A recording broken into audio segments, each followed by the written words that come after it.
Okay, so we have our Princess Jasmine, OG Islander, the it girl in the villa, queen of the heart rate challenge, and easily one of the most breakout stars of season 13 cast of Love Island. In the beginning of the season, Jasmine G. Muller was arguably the standout girl, projected to be one of the most followed female Islander, and since it's already over, she is the most followed at 500k last time I checked. For a long time, she was the main girl the public were rooting for, until Casa came along and Lorenzo brought back Julia, this Slavic doll from Poland. She immediately started causing chaos in the villa. She had a plan to do the absolute most, and she became a controversial Islander while doing it. She's calling Jasmine a bitch within 5 seconds of being in the villa. She's making wild commentary, already getting iconic moments like telling Lola to ponk my hone, an Irish phrase that Fitzy taught her, making it even more awkward. And since she's taken it upon herself to be Judge Judy of the villa, calling out every Islander's wrongdoings and mistakes, she makes sure to voice her opinion even though it almost always goes against what the other Islanders think. Julia has quickly become a fan favorite, with many people praising her for being so bold and opinionated. Notice how she's bold and opinionated and Jasmine's off-putting? Interesting. Now, both girls have a lot of fans and both girls have a lot of haters. Both girls are gorgeous and unique in their own ways, and are coupled up with the two hottest guys in the villa. So, whose mindset is better? Whose approach makes them the real it girl? Well, in this video, we'll compare and contrast both women, their styles, their personalities, and what the public think about them. And you'll decide which it girl mindset you want to follow. Welcome back to the Mogul Manifesto. On this channel, we analyze the most famous characters, public figures, and moments in history, and dive into the truth, the psychology, and principles of power. Let's get into the video. So, let's start with a style evaluation of both girls, because realistically, that's a big part of their charm. So we start off with Jasmine. Her outfits are very much baddie chic. They're flowy, but they're fitted. She has these cute fitted one pieces. She loves miniskirts and bodysuits. She has these grungy combat shorts and a ranger glasses look that she wears frequently. Like, she loves wearing these little micro shorts and like pairing it with like a bikini top, and it's so cute. I think we can all admit Jasmine's style is super cunty. It's no wonder she owns a fashion brand, because she has an eye for which pieces go well together. She's created this Tomb Raider-esque aura that's very sensual and attractive. She often goes for a smoky dark makeup look with a rosy dark lip combo.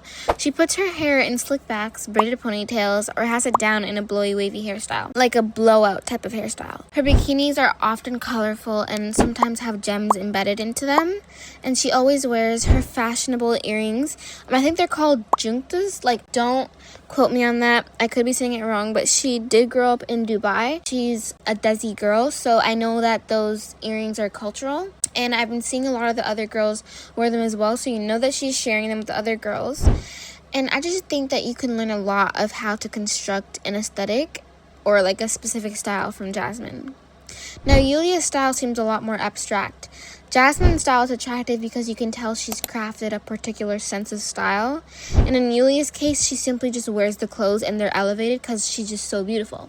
She has the look of a supermodel. Like, no one can actually doubt that. Like, even Lola said it. Like, the girl's actually gorgeous.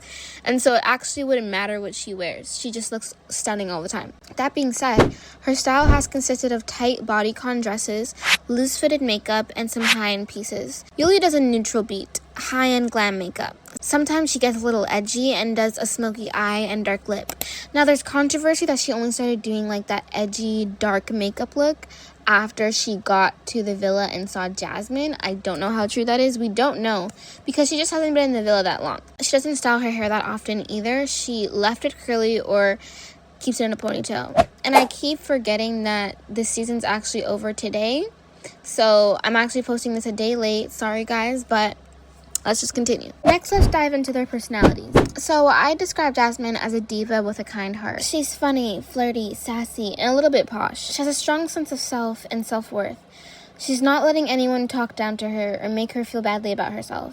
She stands on her actions and the things that she says. She has a quiet confidence about her. Her philosophy is that if someone doesn't like me, that's completely fine with me. She seems to really understand that humans are multifaceted creatures, and she tries to put herself in each person's shoes. She tries to see things from many perspectives. When Opie said that he might think she's a game player, she said, "You can think that. I don't have a problem with that."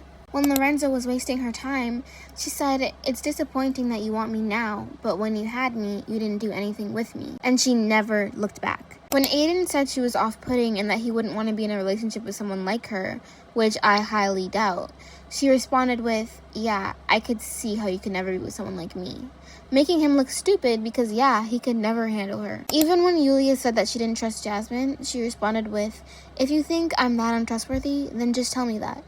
Jasmine never apologizes for being who she is. She doesn't make herself responsible for other people's emotions.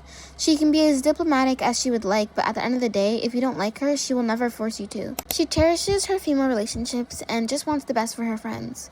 Some people may think Jasmine is fake or not completely honest all the time, and should be more direct about things. In the situation with Priya and Aiden, the public felt as if Jasmine also knew that Aiden wasn't feeling it, and that she should have been more direct and told her like Julia said.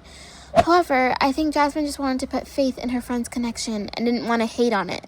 Regardless if Aiden liked Priya back or not, at least Priya would never think, what if? At least she had no regrets. At least she gave it her all. Giving her a little courage about Aiden doesn't make Jasmine evil. It's not the end of the world if Aiden and Priya don't get married and have 5 children. At the end of the day, the public have the vote on who make it into the final in any case. All in all, I think Jasmine is a standout Islander for a reason, and she's given this experience the best that she can.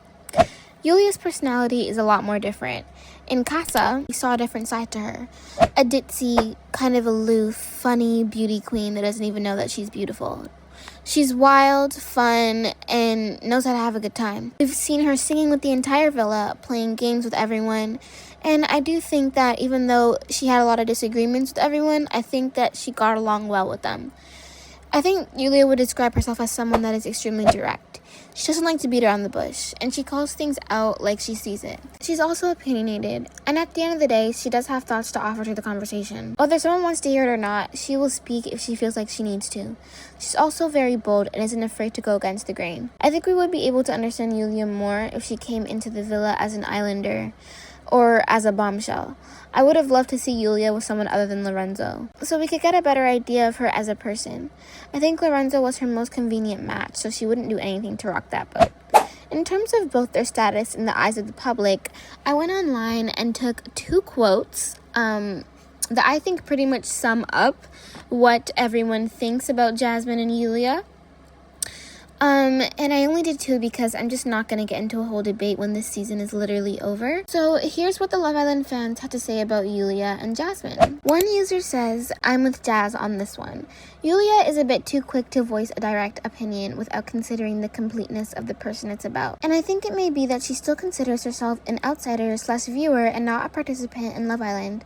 Viewers get to make quick, snappy judgments about everyone and who they are, their opinions, their motives, their behaviors, because we do not know these people.